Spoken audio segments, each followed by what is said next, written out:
જય રામ.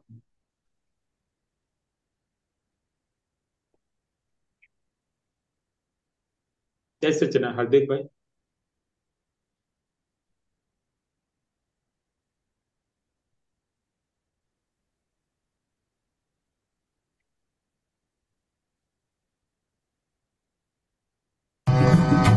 સહુનું આડું યા અવળું જુએ છે નાની તો સવડા કરુણા રાખે છે હરદમ છે મુશ્કેલ નાનીને કરવા વિપરીત બુદ્ધિની શંકા તે સુનતા જય બીજા દુથી છતાં અમને નથી દંડ્યા ન કર્યા વેદ હું તુંથી.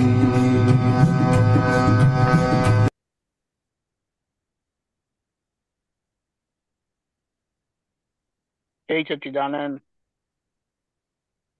જય સચિદાનંદ. જય સચ્ચિદાનંદ.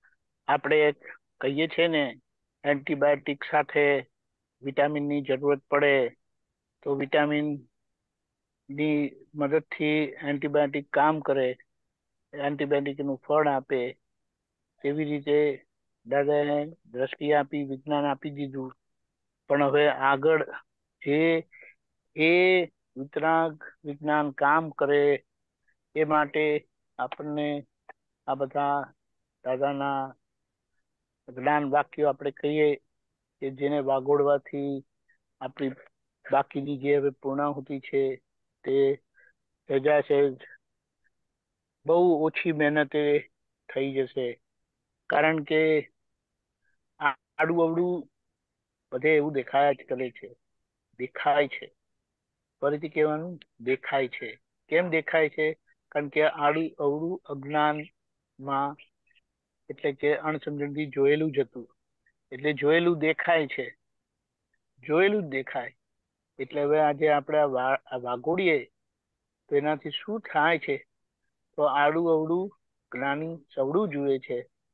એટલે આપણી દ્રષ્ટિએ આડા અવડા સામે સવડી થતી જાય છે. અને સવડું થયું તો જ આપણને જ્ઞાની પુરુષ કળા છે જેમાં કીધું છે એ કેવી રીતે જુએ છે. કળા એવા નથી.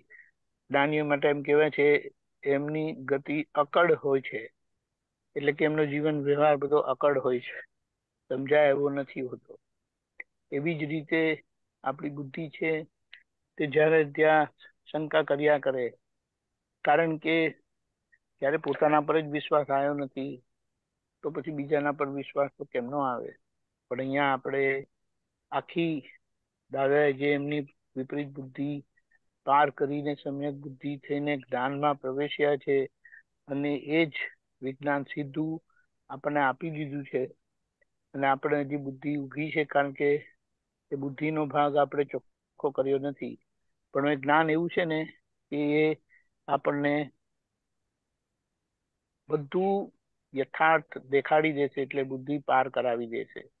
એટલે આને વાગોડવાની ખૂબ જરૂરત છે. ખૂબ ખૂબ વાગોડીએ, સમય મળતા એને વાગોડીએ અને એનો લાભ લઈએ. દાદા થતા જઈએ.